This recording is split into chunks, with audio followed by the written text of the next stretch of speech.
Olá, pessoal, tudo bem com vocês? Espero que todos estejam bem, meus amores.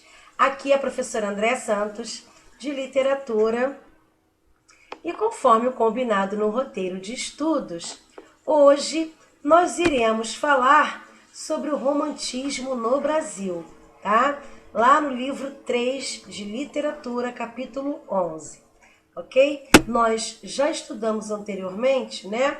O romantismo no Brasil, a primeira geração, né? Que era a geração, né, indianista. Nisso, nós já estudamos, já falamos sobre a primeira geração, né?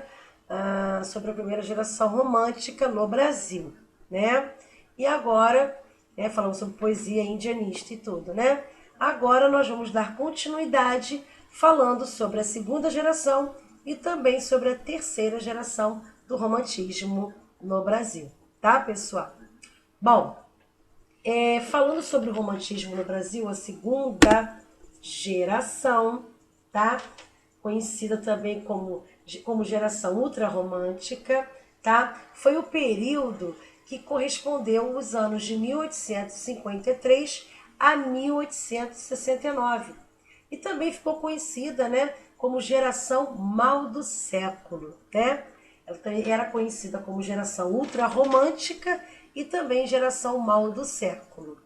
Aqui no Brasil, teve como marco inicial, né, com a publicação da obra chamada Poesia, em 1853, né, pelo autor Álvares de Azevedo. Né? Essa obra é do autor Álvares de Azevedo, tá bom? A obra Poesia. Bem, nesse período, né, houve uma ruptura, tá, pessoal? Houve uma ruptura, né, com o idealismo exagerado em relação ao nacionalismo, né, da primeira geração, tá? O que levou à adoção por parte dos autores desse período, né, de uma postura exageradamente pessimista diante da vida como escapismo dos problemas sociais daquela época, né, a atitude que ficou conhecida como o mal do século. Tá? Isso se deve ao fato de que os jovens daquele período, né, não, no caso desse período, né, da segunda geração, então isso se deve ao fato desses jovens não se sentirem, né, atraídos pelos ideais da Revolução Francesa, ou seja, pelos ideais de liberdade, de igualdade e de fraternidade. Então eles optavam, né, por mergulhar em seu mundo íntimo, tendo um apego, né, a atitudes mundanas, como a bebida e o vício, e uma atração exagerada pela morte. Assim, com o desenvolvimento da literatura romântica na década de 1840, as produções literárias começaram, né, a apresentar maior subjetividade. Os autores dessa época eram indiferentes, né, a temas como o nacionalismo e o indianismo, né, da primeira geração, mas apresentavam uma intensificação ao sentimentalismo. Então, nessa fase, né, na segunda fase, né, na segunda fase do romantismo, né, nessa fase ultrarromântica, nessa geração ultrarromântica, a literatura sofreu uma forte influência do poeta britânico George Gordon Byron. Tá? Isso porque os escritores que mantinham-se, né, pessimistas, né, eles se viam assim, né, os escritores eram muito pessimistas e românticos, né, e tudo que envolvia, né, tudo que envolvia literatura, né, tinha uma influência de George Gordon Byron, tá? Então esse pessimismo romântico estava presente na literatura de Byron, tá bom, pessoal? Por isso, a segunda geração do romantismo no Brasil também ficou conhecida como geração byroniana, tá bom? Em homenagem ao poeta britânico, né, George Gordon Byron, tá? Bem, falando sobre o contexto histórico, né, da segunda geração romântica no Brasil, o contexto histórico nos diz que foi o período entre os séculos XVIII e XIX que compõe o processo da ascensão da burguesia como classe dominante da sociedade, né, na sociedade daquela época. em específico, uma parcela significativa da juventude do século XIX, né, que se encantou com a literatura ultrarromântica. Isso ocorreu porque houve uma consonância de sentimentos, né, e de perspectiva de vida entre esses jovens e as personagens retratadas nos romances, né, e nas novelas românticas. O exagero sentimental, o egocentrismo, a idealização da mulher, o pessimismo diante da existência e a vontade de fugir são marcas tanto da ficção do período, né, desse período, quanto da própria vida dessa parcela da sociedade, né? Da própria vida dessa parcela da sociedade, tá? Então, de fato, por exemplo, após a publicação da narrativa Os Sofrimentos do Jovem Werther de Goethe, muitos jovens suicidaram-se, imitando, né, o destino final do protagonista do livro. Então, esse fato histórico representou muito bem como os autores da geração byroniana conseguiram representar o espírito de uma parcela da juventude do período. Ok?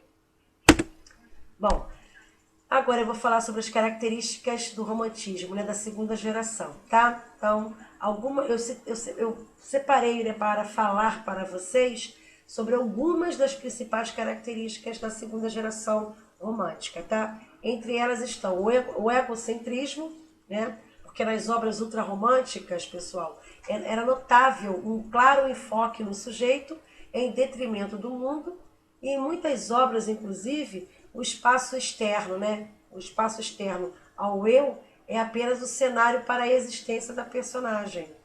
Em geral, questões de ordem social, tensões do mundo lá fora, não costumavam ser abordadas pelos escritores dessa geração, tá bom? Outra característica também é o sentimentalismo exagerado. Exatamente. A idealização amorosa, né, e a projeção de uma mulher perfeita são comuns nas obras da segunda geração romântica, tá?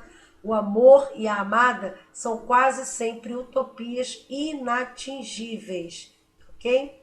E por isso as personagens, né, e os sujeitos líricos sofrem demasiadamente, tá bom? Outra característica também é o forte tom depressivo, né? A depressão, né, conhecida também como mal do século, era claramente perceptível no discurso presente nas prosas e também nos poemas ultrarromânticos, tá bom? Outra característica também é a tendência a fugas da realidade.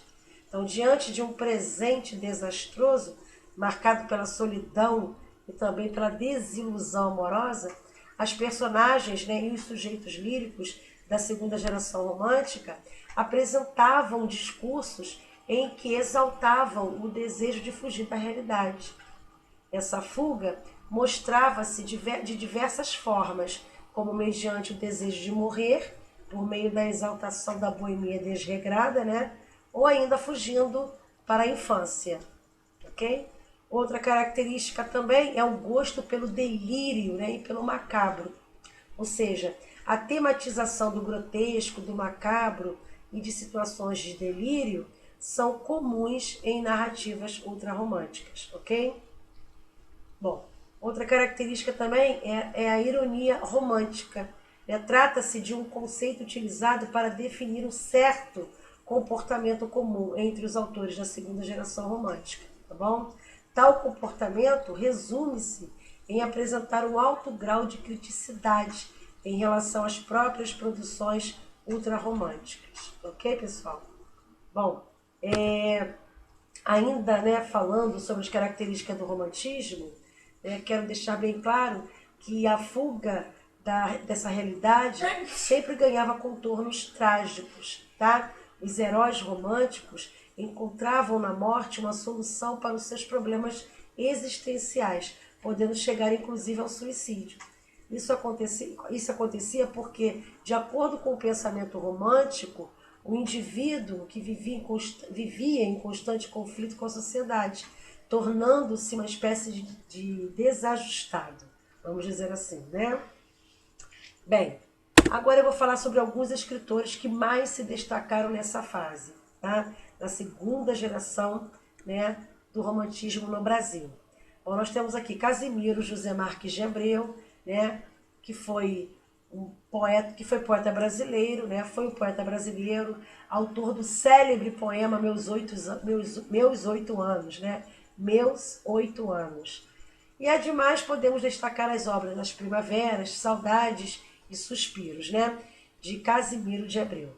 Temos também o poeta Luiz Nicolau Fagundes Varela, né, que também foi um poeta brasileiro e patrono na Academia Brasileira de Letras, né?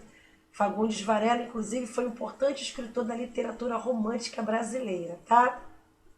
Mesmo sendo considerado byroniano, já apresentava, né, em sua obra algumas características da terceira geração romântica também, tá? E das suas obras podemos citar Vozes da América e Noturnas, tá bom?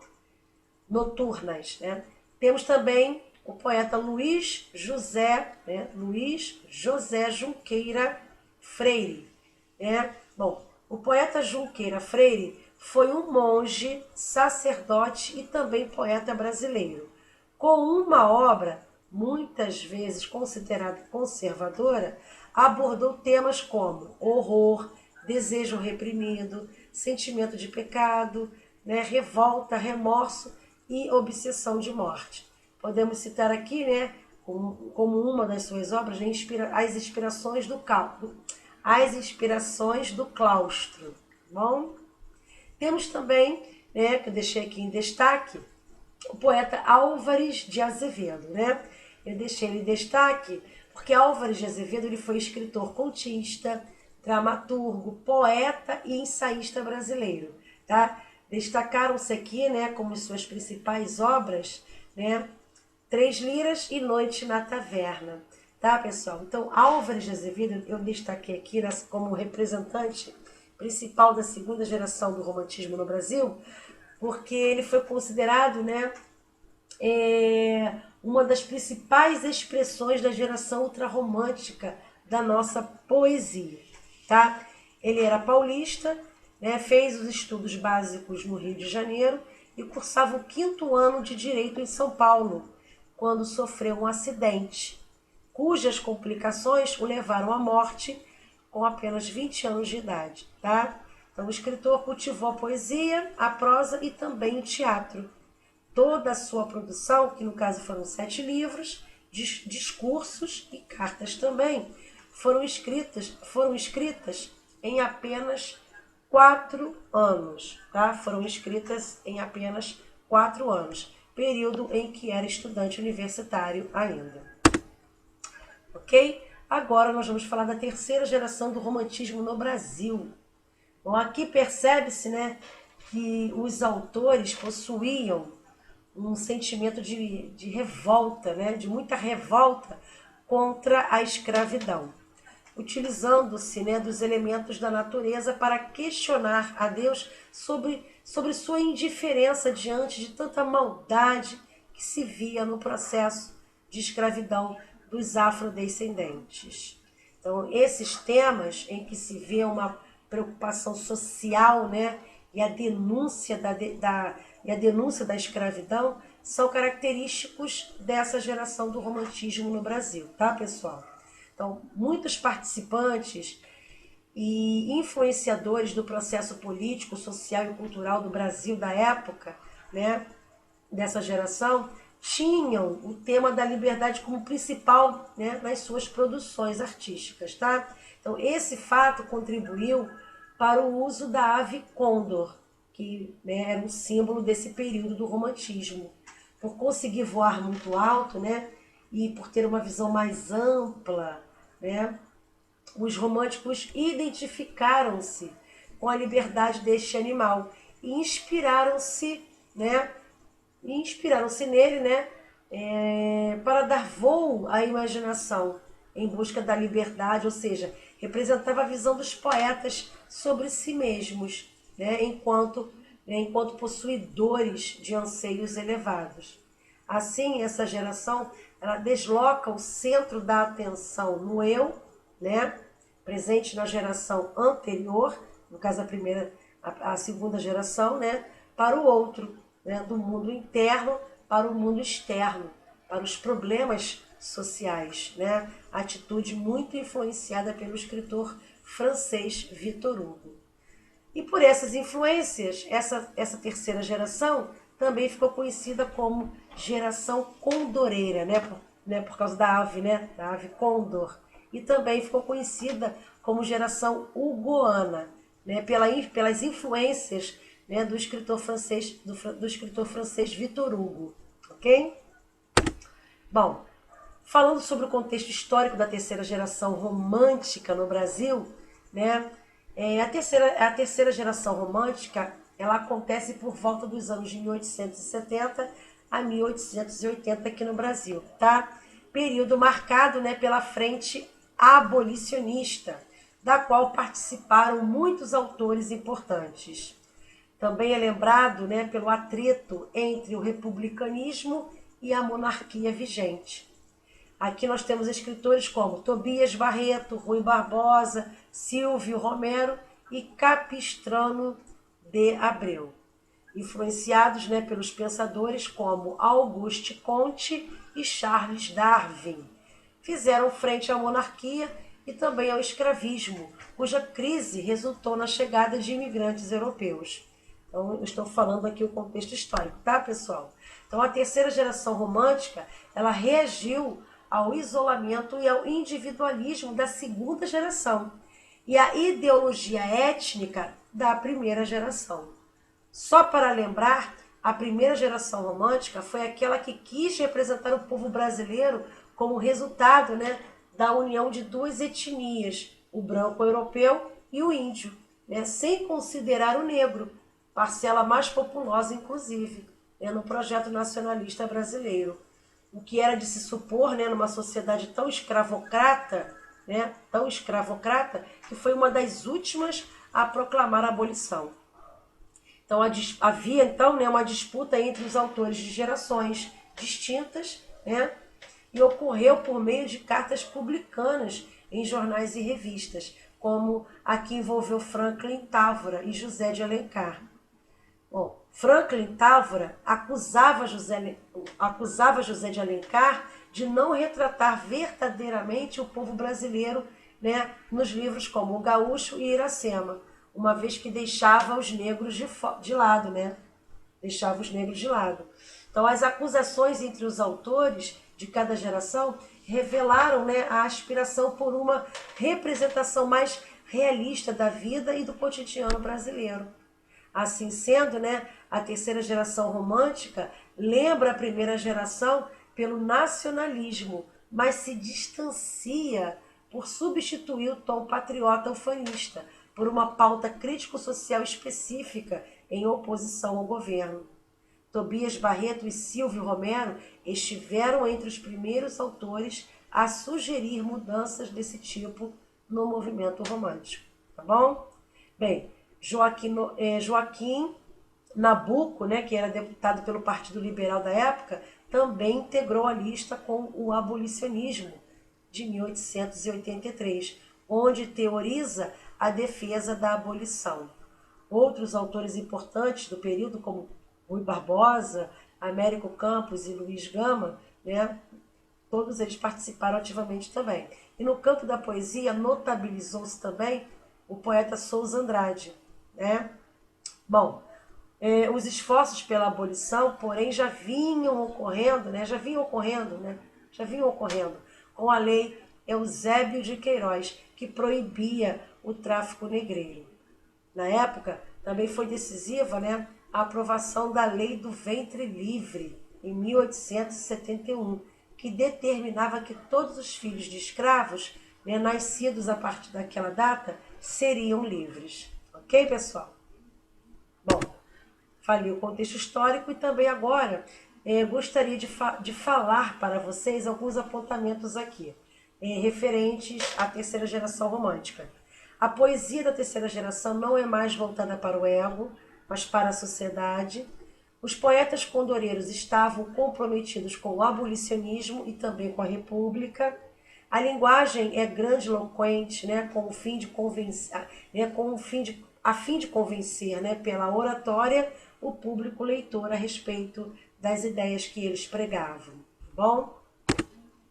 Bom, como principais características, né, da segunda geração do romantismo no Brasil, nós temos o erotismo, a mulher vista com virtudes e pecados, da terceira geração, perdoe, né? Essas são as principais características da terceira geração do romantismo no Brasil, tá? Então, o erotismo, a mulher vista com virtudes e pecado, o abolicionismo, a visão ampla e conhecimento sobre todas as coisas, a realidade social e a negação do amor platônico, tá? Bom, pessoal, deixa eu fazer um breve comentário, né? O abolicionismo por quê? Porque a poesia desse período voltava-se, né, para a defesa da república e do abolicionismo também. E com isso, o foco das produções estava sempre centrado, estava sempre concentrado nos pobres, nos marginalizados e negros escravizados. Tá bom? Bom, negação do amor platônico e erotismo. Bom, diferentemente das gerações anteriores, a relação amorosa acontece de fato aqui na terceira geração do romantismo, tá, pessoal? Os autores dão forma e sensualidade à mulher, que anteriormente era vista como um ser intocável, angelical, impossível de ser alcançado, tá? Bom, falei também sobre a liberdade, né? Como uma das características, liberdade. Por quê? Porque munidos de um sentimento, né? Munidos de um sentimento de revolta, né? Ante as injustiças sociais, os autores da terceira geração, né, acreditavam que, assim como o Condor, né, que tinha a capacidade, né, de olhar de um ponto mais alto as questões sociais e, por isso, informar a sociedade sobre a realidade em que viviam, de forma a conscientizá-la do ideal de liberdade, ou seja, eles se sentiam capazes de influenciar a forma de pensar e colaborar para mudanças sociais, tá bom? Essa era a visão dos poetas da terceira geração do romantismo aqui no Brasil, tá bom?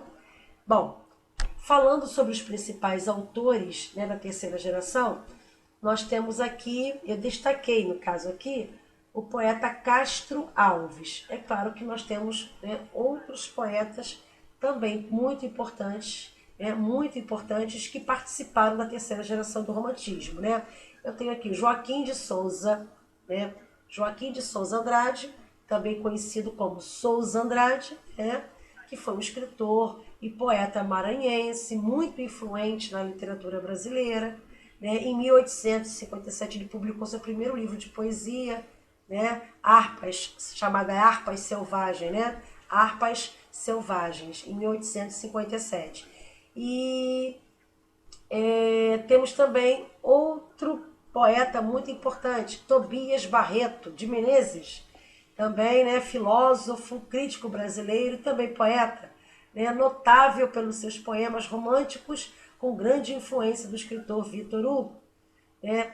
Dentre as suas obras, né, de Tobias Barreto, nós temos aqui as obras Amar, em 1866, e O Gênio da Humanidade, em 1866, e também o livro A Escravidão, né, em 1868. E aqui eu destaquei, né, Antônio Frederico de Castro Alves, né? Esse escritor que era baiano, teve maior destaque na terceira geração romântica, tá? Castro Alves, pessoal, ele ficou conhecido como poeta dos escravos, tá bom? E apresenta, né, uma poesia dividida em duas temáticas. Ele trabalhava com poesia social e também com poesia lírico-amorosa, tá? Bom, dentre as obras mais importantes, né, de Castro Alves, nós podemos destacar O Navio Negreiro, tá, em 1869, e Espumas Flutuantes também, de 1870. Bom, então eu trouxe aqui um trecho, né, da obra Navio Negreiro para vocês, que diz: tostados pelo sol dos quatro mundos, crianças que a procela acalentaram no berço destes pélagos profundos. Esperai, esperai, deixai que eu beba esta selvagem, livre poesia. Orquestra é o mar que ruge pela proa e o vento que nas cordas assobia. Lindo, né? Esse é um trecho, né, da obra Navio Negreiro, de Castro Alves. Tá bom, falando agora sobre a poesia lírica de Castro Alves, né? A poesia dele, né, a poesia lírico-amorosa de Castro Alves, reunida em espumas flutuantes, diferenciava-se, né, dos românticos anteriores pela visão poética do amor, né, como sentimento plenamente vivenciado e concretizado no plano emocional e também no plano físico. O amor é descrito, né, com vigor, desejo e sensualidade, através de metáforas, né, da natureza. Então a mulher amada agora é real, de carne e osso. E a paixão envolve, né, e motiva o poeta a traduzir o relacionamento amoroso em versos, né? E aqui eu trouxe um trecho, né, do poema de Castro Alves, né, chamado Adormecida, Espumas Flutuantes, tá? Era um quadro celeste, a cada afago, mesmo em sonhos, a moça estremecia. Quando ela serenava, a flor beijava. Quando ela ia beijar-lhe, a flor fugia, né? Lindo esse poema, né, Adormecida, de Castro Alves. Ok, pessoal? Bem, encerramos aqui os nossos estudos sobre a segunda geração e a terceira geração do romantismo no Brasil. Tá bom? Não esqueça de colocar os nomes e a turma aqui nos comentários para que eu possa marcar a presença de cada um de vocês, tá bom, meus amores? Fiquem todos com Deus. Um beijo no coração de cada um e até o próximo vídeo. Tchauzinho!